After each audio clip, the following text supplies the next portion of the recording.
Trade ကဘာလို့အနေရှိတာလဲအစိုးရကရောဘာလို့ပိတ်ပင်နေရလဲဒါတွေကိုတော့ဒီနေ့မှာကျွန်တော်ကရှင်းပြပေးသွားမှာပဲဖြစ်ပါတယ်လွန်ခဲ့တဲ့အချိန်ကာလတစ်ခုမှာ UAE E-Secret Company ကရိုးရာ secret တွေအတွက်အစားထိုးရွေးချယ်စရာတစ်ခုအနေနဲ့ဈေးကွက်ချိန်ထုတ်ခဲ့ပြီးတော့သူတို့ရဲ့ရည်မှန်းချက်ဟာကမ္ဘာပေါ်မှာရှိတဲ့ရွေးရောက်ပြီးသူဆက်လက်တောက်သူ1 billion ရဲ့ဘဝတွေကိုတိုးတက်ကောင်းမွန်အောင်လုပ်ဖို့ဖြစ်တယ်လို့ဆိုပါတယ်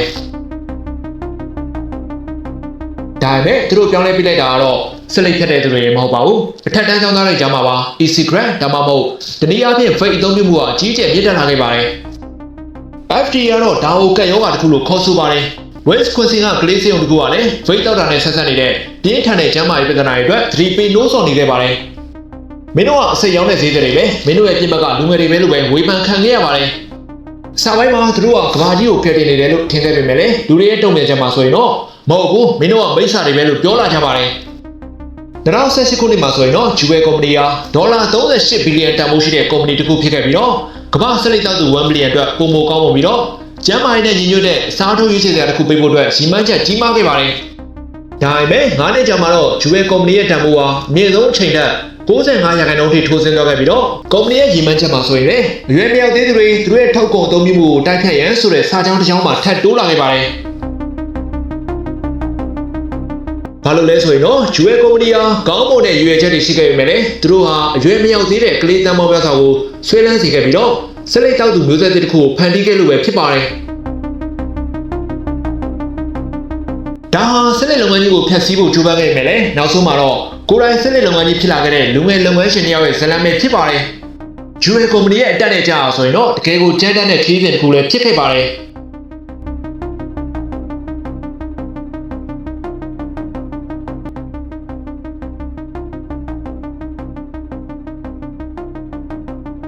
2004ခုနှစ်မှာဆိုရင်တော့ Stanford တက္ကသိုလ်ကထုတ်ကုန်ဒီဇိုင်းကျောင်းသားတစ်ယောက်ဖြစ်တဲ့အဒမ်ဘိုဝင်နဲ့ James Moon တို့ကစုံတွေ့ခဲ့ကြပါတယ်။ Stanford တက္ကသိုလ်ကဆိုရင်တော့ကျောင်းဝင်းတွင်းမှာစလိတ်တောက်သုံးမှုကိုပိတ်ပင်ထားတာဆိုရင်တော့10နှစ်ကျော်ကြာခဲ့ပြီဖြစ်လို့ဒီဇိုင်းစတူဒီယိုမှာဒါမှမဟုတ်ညဘက်အလုပ်ချိန်တွေမှာအဒမ်နဲ့ James တို့ကပြင်ကိုခိုးထွက်ပြီးတော့စလိတ်တောက်နေရှိပါတယ်။သူတို့ကဒီဇိုင်းကိုဆွဲလန်းသူတွေဖြစ်တဲ့အတိုင်းသူတို့ရဲ့ secret တွေကိုကြည့်ပြီးတော့ဒီပညာနဲ့ဒီမျိုးမျိုးပို့ကောင်းအောင်လုပ်နိုင်မလားလို့တွေးခဲ့ကြပါတယ်။ဆက်လက်တောက်တဲ့သူအများစုဟာကျန်းမာရေးအနေနဲ့ရှိမှသေးသေးနဲ့ဆက်လက်ကိုမဖြတ်နိုင်ကြပါဘူး။ဘာလို့ဆက်လက်ကိုမဖြတ်နိုင်ကြလဲဆိုရင်တော့ဆက်လက်တောက်တာနဲ့ဆက်ဆက်နေတဲ့အလေးထားတွေကိုလွန်ဆွလို့ဖြစ်ကြောင်းသူတို့နှစ်ယောက်ကသဘောပေါက်ခဲ့ပါတယ်။ဒီလိုနဲ့ပဲအာရန်နဲ့ဂျိန်းတို့ဟာဆက်လက်တောက်လိုက်ရင်စိတ်ပန်းပြီးတဲ့ပေါင်းတဲ့ဆက်ဆံရေးကောင်းတဲ့အချက်တွေကိုထင်နေပြီးတော့အနေနဲ့ရှိသောစိတ်ပန်းတွေကိုဖယ်ရှားမယ်ထုတ်ကုန်တစ်ခုကိုဒီဇိုင်းထုတ်ဖို့အတွက်ပူးပေါင်းခဲ့ကြပါတယ်။သူတို့ရဲ့စိတ်ကူးတွေအတွက်သူတွေတနာလုံးနေတော့မှစိတ်ဝင်စားစရာကောင်းတဲ့အချက်တစ်ခုကိုလည်းတွေ့ရှိခဲ့ပါတယ်။အဲ့ဒါကတော့ဆက်လက်လုပ်ငန်းကြီးတွေက1950ပြည့်နှစ်အစောပိုင်းတွေကတည်းကပိုမိုဘေးကင်းတဲ့ secret တစ်မျိုးကိုလျှို့ဝှက်စွာဆန်းသတ်ခဲ့ကြကြောင်းဖော်ပြနေတဲ့ email တွေလုပ်ငန်းစီမံချက်တွေနဲ့သိပ္ပံနည်းကျလေ့လာမှုပေါင်းများစွာကိုသူတို့ကရှာဖွေတွေ့ရှိခဲ့ပါတယ်။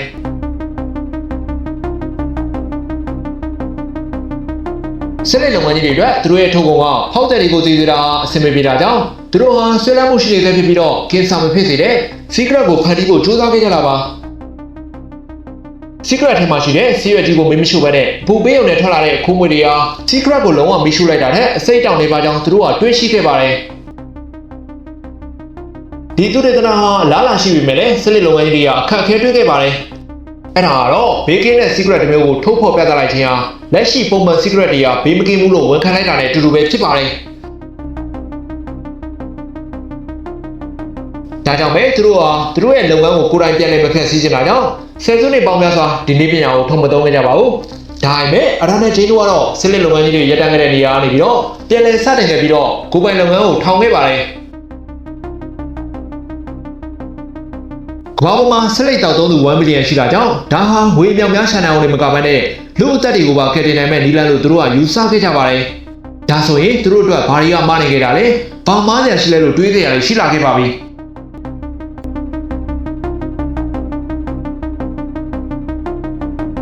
ဘွဲရပြီးတဲ့နောက်မှာတော့သူတို့နှစ်ယောက်ဟာဘလုံးလို့အစပိုင်းမှာမြည်ပေးထားတဲ့ကုမ္ပဏီကိုတီထောင်ခဲ့ပါတယ်။ကုမ္ပဏီရဲ့ရည်မှန်းချက်ကတော့လူအသက်ပေါင်း1ဘီလီယံကိုကယ်တင်မှုဖြစ်ပါတယ်။သူတို့ကိုယ်တိုင်ပဲသူတို့ကိုသူတို့လူပေါင်းတွေလို့ယုံကြည်ခဲ့ကြပြီးတော့စစ်လက်လုပ်ငန်းကြီးတွေကရန်သူလို့ထင်ခဲ့ကြပါတယ်။2019ခုနှစ်အလယ်မှာဆိုရင်တော့ Plan ဟာယင်းနှိမ့်မြုပ်နှံသူတွေစီကနေပြီးတော့ရန်ပုံငွေဒေါ်လာ4 သိန်းရရှိခဲ့ပါတယ်။ ဒီပမာဏဟာဆိုရင်တော့ဝန်ထမ်းတွေခံဖို့နဲ့ရှေ့ပြေးပုံစံတစ်ခုတိစောက်ဖို့အတွက်လုံလောက်ပါတယ်ဒါပေမဲ့လည်းစပိုင်းမှာနေမဲ့ပြဿနာတွေကကြုံခဲ့ရပါတယ်ပထမဆုံးပြဿနာအနေနဲ့ဆိုရင်တော့ plan ရဲ့အစောပိုင်းရှေ့ပြေးပုံစံတွေကချိုးဝန်းချက်တွေရှိနေပြီးတော့စမ်းသပ်မှုတစ်ခုမှဆိုရင်တော့ရုံးခန်းတွင်းမှာပဲပေါက်ကွဲခဲ့ပါတယ်ဒုတိယအနေနဲ့ဆိုရင်တော့ Bacon နဲ့ Secret ဆိုတဲ့သူတို့ရဲ့စိတ်ကူးမှာပြိုင်ဘက်တွေရှိလာပါတယ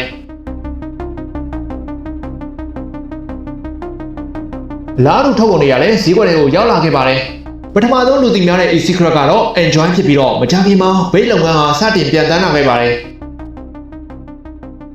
ဒါပေမဲ့အရန်နဲ့ James တို့ဟာပြိုင်ဘက်တွေကိုတိတ်မစိုးရင်လည်းပါဘူးဘာလို့လဲဆိုရင်တော့ဘိတ်အများစုဟာကြီးမားပြီးတော့ကြီးရဆိုတာအသုံးပြုမှုတွေဟာရှုပ်ထွေးပါတယ်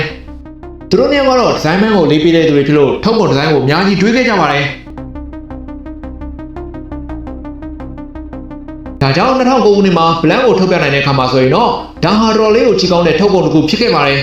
ဒါပေမဲ့ကံမကောင်းဆန်နေပဲလက်တွေမှာတော့ပြဿနာတွေအများကြီးရှိနေပါတယ်အဲ့ဒီပြဿနာတွေကဘာတွေလဲဆိုရင်တော့လူတွေကိုထားလိုက်စေတာလောင်ကျွမ်းစရာတွေရှိခဲ့သလိုဘူးဖြစ်ရမှာလေမီးလောင်နေတဲ့ lighter fury လိုမျိုး footage တက်ငွေကိုကိုယ်တိုင်ဖြစ်ရတာကြောင့်အန္တရာယ်လွန်များခဲ့ပါတယ်ဒီနည်းအားဖြင့်ပြောရရင်တော့ဒါဟာရှုပ်ထွေးပြီးတော့အလွန်အန္တရာယ်ရှိပါတယ်ဒါလည်းမကပါဘူးလူတွေဟာနီကိုတင်းကိုပိုရဖို့အတွက် plan တစ်ခုကိုတွဲပြီးတော့တိတ်နဲ့ပတ်တောက်ကြပါတယ်ဒါဟာထုတ်ပုံကအလုံးမဖြစ်ဘူးဆိုတဲ့တက်တည်ပဲဖြစ်ပါတယ်ဒါပြင် secret တော့သူတို့စိတ်ကျဉ်တဲ့မှုမျိုးကိုလည်းမပေးနိုင်ခဲ့ပါဘူးဒါကြောင့်ပဲစရိတ်တော်သူတွေက plan ကိုစိတ်ဝင်စားပေမဲ့လည်းဒါဟာကဘာကြီးကိုပြောင်းလဲနိုင်မှာမဟုတ်ဘူးလို့ထင်ခဲ့ကြပါတယ်အတန်းနဲ့ change တို့အတွက် plan company ကြာရှုံးမှုဟာစိတ်ပျက်စရာပဲဖြစ်ခဲ့ပါတယ်သူတို့ဟာနှစ်ပေါင်းများစွာလှုပ်လှုပ်ခဲ့ပေမဲ့လည်းအောင်မြင်မှုတော့မရရှိခဲ့ပါဘူးသူတို့ရဲ့ company ဟာအကျက်တဲဆိုင်ခဲ့ပါတယ်သူတို့ဟာအစအနေပြန်စားဖို့လိုတယ်ဆိုတာကိုလက်ခံခဲ့ရပြီးတော့အဲဒီကနေပြီးတော့ Jewel ဆိုတဲ့ထုတ်ပုံအသစ်ထွက်လာခဲ့ပါတယ်အောင်မြင်ဖို့အတွက်ဆိုရင်တော့ Jewel ဟာ design နဲ့ engineer ဘိုင်းတစ်ခုလုံးမှာ plan ထပ်ဖို့ကောင်းဖို့လိုပါတယ် design မှာဆိုရင်တော့ James က Jewel company ကိုနည်းပညာထုတ်ပုံတစ်ခုလိုဖြစ်အောင်လေးပေးခဲ့ပါတယ်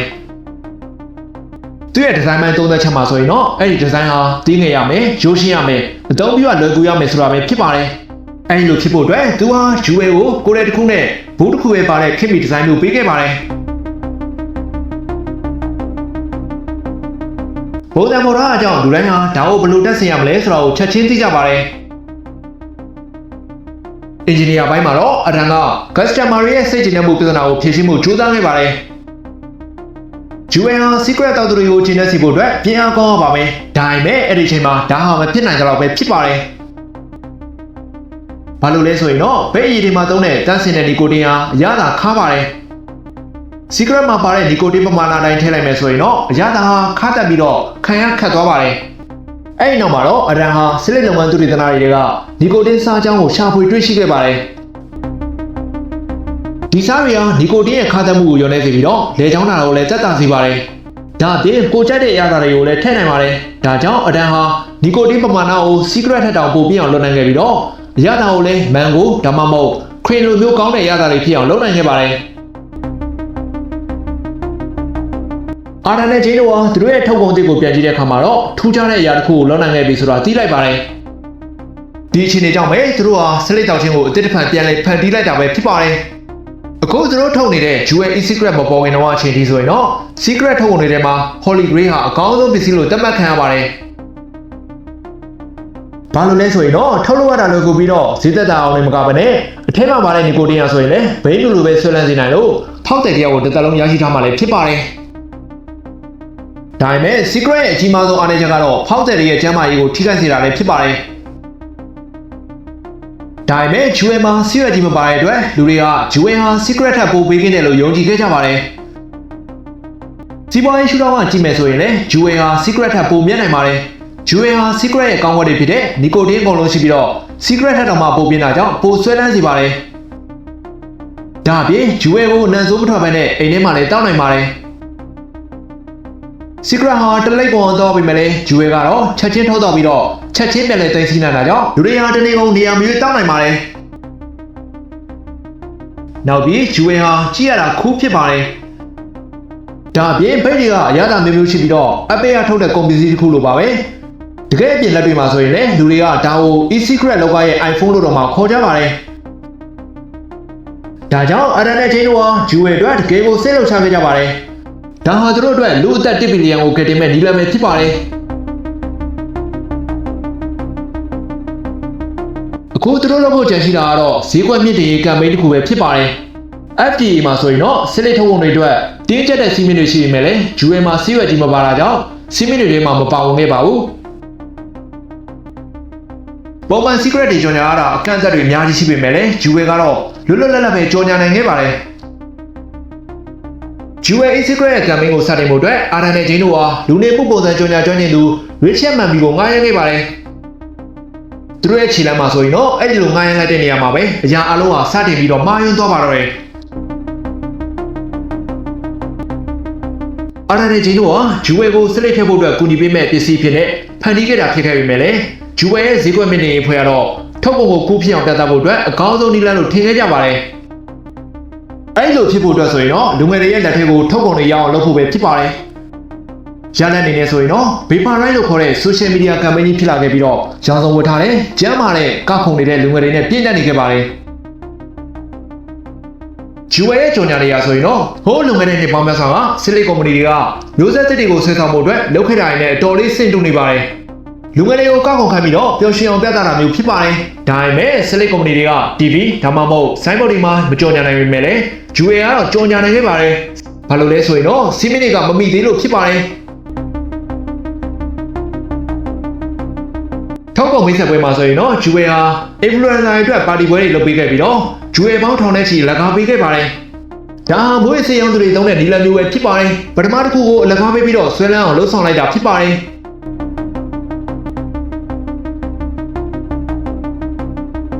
ဂျူဝဲကုမ္ပဏီဟာ influencer တွေစီကိုအခမဲ့နမူနာတွေအများကြီးပေးပို့ခဲ့ပါတယ်။ဂျူဝဲကုမ္ပဏီဟာစစ်လိတ်ဖြတ်ဖို့အတွက်ကူညီမယ်ဆိုတဲ့မူလရည်မှန်းချက်ကိုမိသွားပုံရခဲ့ပြီးတော့ဈေးကွက်မြင့်တင်ရေးဖွဲ့ရဆိုရင်လည်းဖောက်တယ်တွေအများကြီးရဖို့အတွက်ပဲကြိုးစားခဲ့ပါတယ်။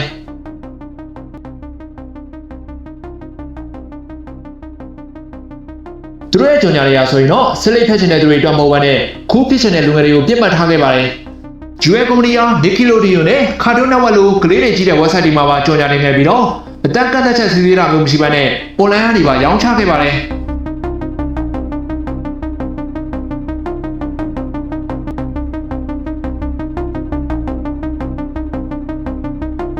ဒီထဲမှာဝမ်းနည်းစရာကောင်းတာကတော့ဂျူဝဲကုမ္ပဏီဟာစလိတ်တောက်တဲ့သူတွေကိုအမှန်တကယ်ကူညီပေးနိုင်ခဲ့ပေမဲ့လည်းသူတို့ရဲ့ကြော်ညာနေရာဆိုရင်တော့စလိတ်မတောက်ဘူးတဲ့တောက်ဖို့လုံးဝစိတ်ကူးမထားဘူးတဲ့ဆယ်ကျော်သက်တန်းပေါင်းများစွာစီကိုရောက်ရှိသွားခဲ့တာလည်းဖြစ်ပါတယ်။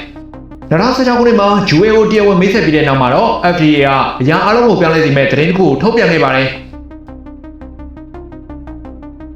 အဲ့ဒါပါလဲဆိုရင်တော့ e-secret တွေပေါ်မှာစီးမင်းမရှိတာကိုပြန်လည်ကူစားဖို့အတွက်ထုတ်ကုန်တင်မှန်သမျှဟာစစ်ဆေးမှုတွေအများကြီးခံယူရမယ်လို့ FDA ကကြေညာလိုက်ပါတယ်။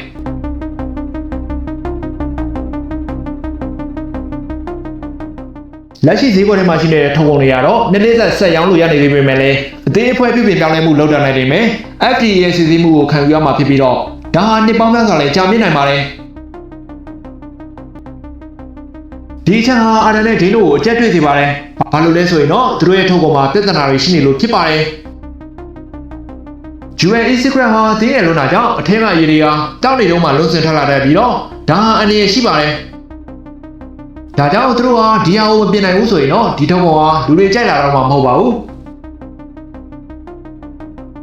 ။ဒီပြဿနာကြောင့်ပဲအချို့ဆိုင်တွေဆိုရင် UN ကိုဆက်မရောင်းတော့ပါဘူး။ဒါပေမဲ့ FDA ရဲ့စီမင်းကြောင့်သူတို့ဟာပြင်လို့မရပဲဖြစ်ခဲ့ပါတယ်။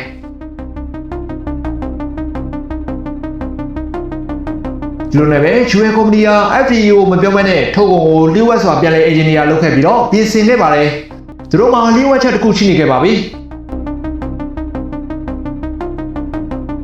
ဒါပေမဲ့2016အစိုးပိုင်းမှာထုတ်ကုန်ကိုပြင်ဆင်နိုင်ခဲ့ပေမဲ့လည်း UN ဟာငွေတွေကိုဆုံးရှုံးနေစေဖြစ်ပါတယ်။ဒါကြောင့်ပဲ Writer အဖွဲ့ဟာ Jane ကို CEO အဖြစ်ကနေပြီးတော့ဖယ်ရှားခဲ့ပါတယ်။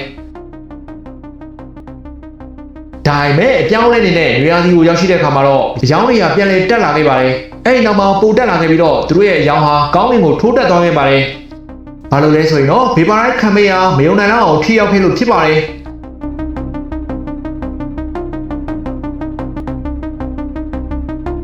ဒါပေမဲ့ဒါဟာလူငယ်တွေရဲ့ပါဇက်ပြားမှာအခြေခံတာဖြစ်လို့နိုင်ငံအနှံ့ကိုပြတ်မှုအတွက်တော့အချိန်နဲ့ယူခဲ့ရပါတယ်။ 2019အစောပိုင်းမှာဆိုရင်တော့ social media တွေပေါ်မှာကြော်ကြားသူတွေနဲ့ influencer တွေရဲ့အကြားမှာဂျူဝဲသုံးနေတာတွေပြသွားခဲ့ပြီးတော့ဒါဟာခုဖြစ်တယ်လို့ထင်မိသေးတဲ့အကောင်းဆုံးကြော်ညာဖြစ်ခဲ့ပါတယ်။ဂျူဝဲကုမ္ပဏီဟာဝန်ထမ်းတစ်ရာပေါင်းများစွာကိုထပ်ခန့်ခဲ့ပြီးတော့တခြားနိုင်ငံတွေကိုလည်းချဲ့ထွင်ခဲ့ပါတယ်။ဒီလိုနဲ့ဂျူဝဲဟာမြဲဆန်ဆန်ကြီးထွားလာခဲ့ပြီးတော့ဒီနေ့မပြည့်ခင်မှာပဲတန်ဖိုးဒေါ်လာ10ဘီလီယံထိရောက်ရှိခဲ့ပါတယ်။ဒါဟာ Facebook ထက်4ဆပိုမြန်တာလည်းဖြစ်ပါတယ်။ဒါပေမဲ့လာအနေနဲ့ကြားတဲ့အခါမှာတော့ဂျူဝဲဟာရောင်းနေအများကြီးတက်လာတဲ့တကယ်အကြောင်းရင်းကိုသိလိုက်ရပါတယ်။ဒါဟာဘာလဲဆိုရင်တော့အသုံးပြုသူအသစ်များစုဟာဆက်လက်မတောက်ဘူးတဲ့နီကိုတင်းကိုဆွဲလန်းတောက်သူတွေဖြစ်နေပြီးတော့သူတို့အများစုဟာဆယ်ကျော်သက်လူငယ်လေးတွေဖြစ်နေပါတယ်။ဒါပြင် social media တွေထပ်မှာဆိုရင်လည်းကျွန်မနီကိုတင်းကိုပို့ပြီးတော့တောင်းတလာတယ်။ကျွန်မဖိတ်တောက်တာကိုတကယ်ဆွဲလန်းနေပြီဆိုတော့စိုးရိမ်စရာပို့တွေတက်လာခဲ့ပါတယ်။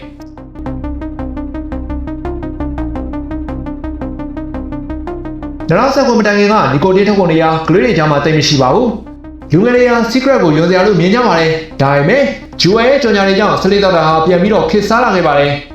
။သူတို့ရဲ့အရာသာမျိုးမျိုးဟာဆယ်ကျော်သက်တွေအတွက်ဆွဲဆောင်မှုဖြစ်ခဲ့ပါတယ်။အချို့ကလေးတွေကဒါကိုရင်ဝဲတောက်တာလို့ပဲထင်ကြပေမဲ့လည်းလက်တွေ့မှာဆိုရင်တော့ဂျူဝဲ e-secret တခုမှာ secret အလိပ်20စာလောက်နီကိုတင်းပေါင်းအောင်ပါတယ်။ဒါကြောင့် e-secret ဟာ secret ထက်တောင်မှပဲပိုဆွဲလန်းနေပါတယ်။ဒါပြင် e-secret မှာစီးမြင့်နေတာကြောင့်ဘာတွေကလပ်တွေမှာနေရာမျိုးတောက်လာကြပါတယ်။အိမ်မှာတောက်မယ်ဆိုရင်လည်းအနံ့မထွက်တာကြောင့်အချိန်လုံးတောက်နိုင်ပါတယ်။ဂျူဝဲ e-secret ဟာတင်းခဲ့ပြီးတော့ဖျောက်ရလို့တာကြောင့်ကျောင်းသားတွေအတွက်မမိအောင်တောက်ဖို့အတွက်အကောင်းဆုံးဖြစ်နေပါတယ်။ကလေးတွေဟာစာသင်ခန်းထဲမှာစပွဲအောက်မှာခိုးသွားကြပြီးတော့ဂျူဝဲ e-secret ကိုကွန်ပျူတာမှာအားသွင်းတာတော့မှာပဲ USB stick လို့ပဲထင်ကြပါတယ်။ secret ဟာတလိပ်ကုန်ရသွားပေမဲ့လည်းဂျူဝဲကတော့တပူးလုံးပေါ်မှာရက်စရာရှိတာကြောင့်လူတွေဟာ secret အလိပ်ပေါင်းများစွာကိုဒီနေ့ကုန်ဇက်တိုက်တောက်နေတယ်လို့ဖြစ်နေပါတယ်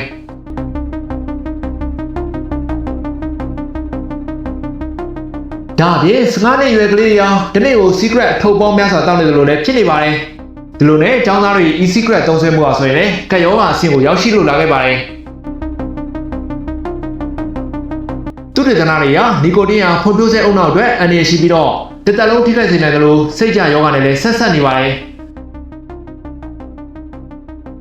။ဒါပေမဲ့ဆယ်ကျော်သက်တွေကတော့သူတို့ဆဲလန်းနေမှတော့မသိကြပါဘူး။စလိတ်ကိုဖျက်ဖို့ကြိုးစားတဲ့ခါကျမှပဲသူတို့ဟာနေမကောင်းဖြစ်နေတာကိုသတိထားမိကြတာပါ။ဒီအခြေအနေတွေကိုတုံ့ပြန်တဲ့အနေနဲ့ဂျူဝဲဟာစလိတ်လုံမကြီးတွေသုံးတဲ့နည်းလမ်းကိုသုံးခဲ့ပါတယ်။သူတို့ဟာကျောင်းတွေကိုသွားပြီးတော့ဘိတ်တောက်တာဟာအနေရှိကြောင်းသတိပေးခဲ့ပါတယ်။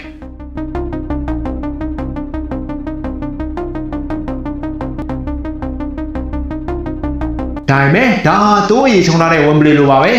ကလေးတွေကိုတခုမလုံးနဲ့လို့သွားပြောရင်သူတို့ကပို့လုံးချင်ကြပါတယ်ဒါဟာကျွန်တော်တို့ငယ်စဉ်ကလေးကတိုက်ဆိုင်တဲ့ဖြစ်ပျက်လေးဖြစ်ပါတယ်ကျောင်းသားချို့ကတော့ဂျူဝဲကိုယ်စားလှယ်တွေလာတာဟာကြော်ညာစင်းတာနဲ့တူတယ်လို့ပြောကြပါတယ်ဖိတ်တောက်တဲ့ချင်းတွေကဆိုရင်တော့ပို့ဆိုးဖို့ပဲရှိပါတော့တယ်ဂျူဝဲကုမ္ပဏီဖန်တီးခဲ့တဲ့ e-secret ဆိုရင်တော့ဆယ်ကျော်သက်တွေရဲ့ကြားမှာကက်ရောဂါလိုဖြစ်လာမှသိတဲ့အခါမှာတော့သူတို့ရဲ့ကြော်ညာပြူဟာကိုလုံးဝပြောင်းလဲခဲ့ပါတယ်ဒါပေမဲ့ထိခိုက်မှုကတော့ဖြစ်ပြီးသွားပါပြီဂျူဝဲကုမ္ပဏီကနောက်ထပ်စိန်ခေါ်မှုတစ်ခုကိုလည်းရင်ဆိုင်လာရပါတယ် FDA က e-secret တွေကိုစီးမင်းနဲ့ထိန်းချုပ်ဖို့ကြိုးစားခဲ့တာဟာနှစ်ပြည့်သွားခဲ့ပြီဖြစ်လို့ဂျူဝဲကုမ္ပဏီကသူတို့ရဲ့ထုတ်ကုန်တွေဟာအများပြည်သူကျန်းမာရေးအတွက်အမှန်တကယ်အကျိုးရှိကြောင်းသက်သေပြဖို့လိုလားခဲ့ပါတယ်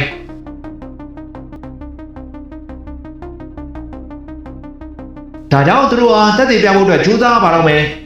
ကလေးတောင်များစွာဘိတ်ကိုဆွဲလန်းနေချိန်မှာတော့ဒါကိုသက်သေပြဖို့အတွက်ခက်ခဲပါတယ်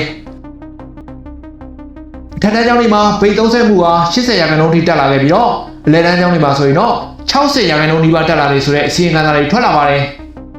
ကျောင်းတစ်ကျောင်းရဲ့ထက်တန်းကျောင်းသား9ယောက်မှာတယောက်ဟာဘိတ်တောက်နေကြပြီးတော့ဂျူဝဲ e-secret ဟာအသုံးအများဆုံးမတ်တစိတ်ဖြစ်နေပါတယ်ဒါကြောင့် FDA ကဂျူဝဲကုမ္ပဏီရဲ့အတွင်းရေးစာရွက်စာတမ်းတွေကိုစစ်ဆေးဖို့အတွက်တင်စီခဲ့ပါတယ်အဲ့ဒီအချိန်မှာပဲဂျူဝဲကုမ္ပဏီဟာအမေရိကန်ရဲ့အကြီးဆုံး secret ထုတ်လုပ်သူဖြစ်တဲ့ Altria ရဲ့အောင်ဆိုင်မှုကိုရရှိခဲ့ပါတယ်။ secret ရောင်းချလာတာဂျူဝဲကုမ္ပဏီကြောင့်လို့ Altria ကယူဆပါတယ်။ Altria ဒါကိုသူတို့လုပ်ငန်းအတွက်ချိန်ချောက်မှုလို့မြင်ပေမဲ့လည်းဂျူဝဲကုမ္ပဏီကတော့အကြမ်းရနေချိန်မှာဒါကိုခွင့်ရေးဖြစ်နေအသုံးချခဲ့ပါတယ်။ သူတို့မနိုင်ဝယ်လိုက်ဆိုတဲ့အတိုင်းပဲ2018ဒီဇင်ဘာမှာအထရီယာဂျူဝဲရဲ့ရှယ်ယာ35ရာခိုင်နှုန်းကိုဒေါ်လာ12.8ဘီလီယံနဲ့ဝယ်ယူခဲ့ပါတယ်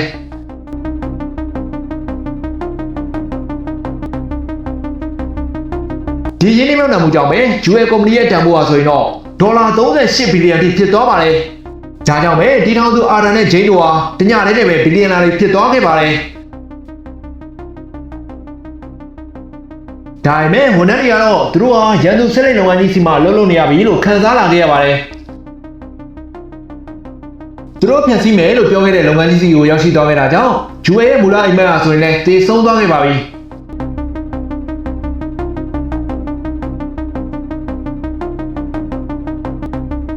FTA စစ်စစ်နေတော့မှာ US ဆာစရနေတွေမှာထူးခြားတဲ့အချက်တွေကိုတွေ့ရှိခဲ့ပါတယ်။ US Secret Company ကအဆောင်တွေကစလိတ်မတော်သူတွေကိုပြစ်မှတ်ထားခဲ့တာတွေမကဘဲနဲ့ဗိတ်တောက်သုံးမှုဟာပိုကောင်းတယ်ဆိုတဲ့ကျမ်းမာရေးထောက်ထားခိုင်းလုံးလုံးလည်းမရှိခဲ့ပါဘူး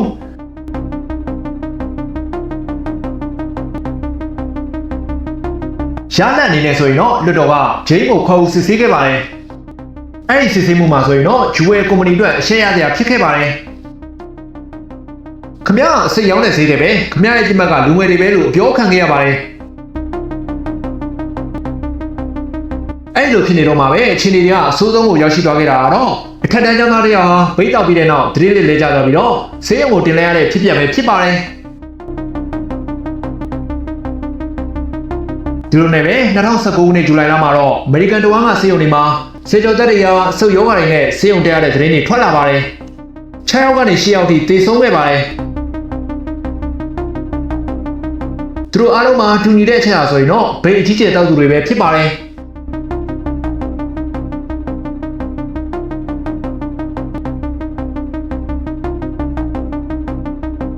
ဆိုရှယ်မီဒီယာထက်မှာဆိုရင်တော့လူတွေဟာ US e-secret တွေကိုဖျက်ဆီးပစ်ကြပြီးတော့ဆန္ဒပြမှုတွေဖြစ်လာတဲ့နောက်မှာဆိုရင်တော့ US ရဲ့အယောင်တွေကထိုးဆင်းသွားခဲ့ပါတယ်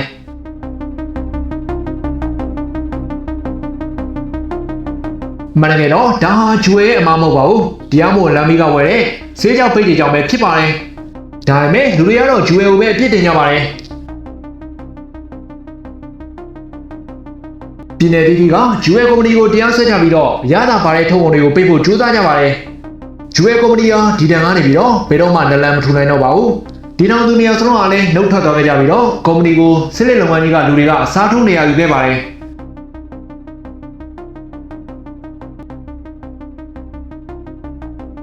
ဒီလိုနဲ့2022ခုနှစ်အရောက်မှာဆိုရင်တော့ FTA ကဂျူဝဲကိုဈေးကွက်ကနေပြီးတော့ဖယ်ရှားဖို့အမိန့်ထုတ်ခဲ့ပါတယ်။ဒါပေမဲ့ဂျူဝဲကုမ္ပဏီကယူကန်ဝင်ခဲ့ပါတယ်။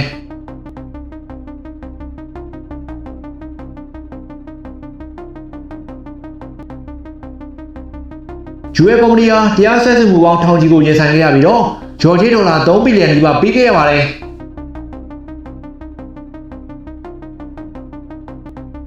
ဒါအပြင်ကုမ္ပဏီရဲ့တန်ဖိုးဟာဆိုရင်လည်း95ရာခိုင်နှုန်းအထိကျဆင်းသွားခဲ့တာဖြစ်ပါတယ်။ဗိတ်နဲ့ပတ်သက်ပြီးတော့ကျန်းမာရေးလောကမှာအမြင်တွေကွဲပြားနေစေပဲဖြစ်ပါတယ်။တစ်ဖက်မှာဆိုရင်တော့ US e-secret ဟာစလိတ်ဖက်ချင်သူတွေကိုအမှန်တကယ်ကူညီပေးခဲ့ပါတယ်။ဒါပေမဲ့ US e-secret ဟာ secret ထက်ပိုမိုဆွေးနွေးစေတယ်ဆိုတာကိုတော့ညင်းလို့မရခဲ့ပါဘူး။မြင်မြန်လုံးဆောင်ပြီးတော့အမားတွေလုပ်ပြလိုက်ဆိုတဲ့နည်းပညာဆောင်ပေါ်ဟာဆိုရင်တော့ကျမ်းမာရေးလောကမှာသုံးတဲ့အခါမှာတော့ဘလောက်တောင်အန္တရာယ်ရှိလဲဆိုတာ US e-secret ကတက်တည်ပြခဲ့တာလည်းဖြစ်ပါတယ်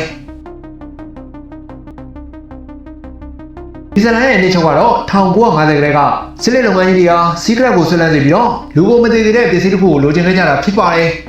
2009ခုနှစ် US ကုမ္ပဏီစတင်ချိန်မှာတော့စစ်လက်လုပ်ငန်းကြီးတွေဟာဖောက်တယ်တစ်တွေဖြစ်တဲ့လူငယ်တွေကုန်ခန်းနေချိန်ဖြစ်ပါတယ်အန်ဟောစရာကောင်းတာကတော့ US Secret Company ဟာဒီပြဿနာတစ်ခုလုံးကိုဖြေရှင်းပေးလိုက်တယ်လို့ဖြစ်သွားခဲ့ပါတယ်သူတို့ဟာ Secret ထက်အနေနဲ့ပြီးတော့ပုံပုံဆွဲလန်းနေတဲ့ထုတ်ကုန်တွေကိုဖန်တီးခဲ့တယ်လို့မျိုးလူငယ်မျိုးဆက်တွေကိုလည်းနီကိုတင်ဆွဲလန်းအောင်လှုံ့ဆော်ပေးလိုက်တာဖြစ်ပါတယ်နောက်ဆုံးမှာတော့ US Company ဟာစစ်လက်လုပ်ငန်းကြီးတွေအတွက်ပုံနဲ့ထွက်စေတဲ့အလုပ်တွေကိုသူတို့အစားကိုယ်တိုင်လှုံ့ဆော်ပေးခဲ့တာလားဆိုတာတော့စဉ်းစားစရာပဲဖြစ်ပါတယ်ခင်ဗျာ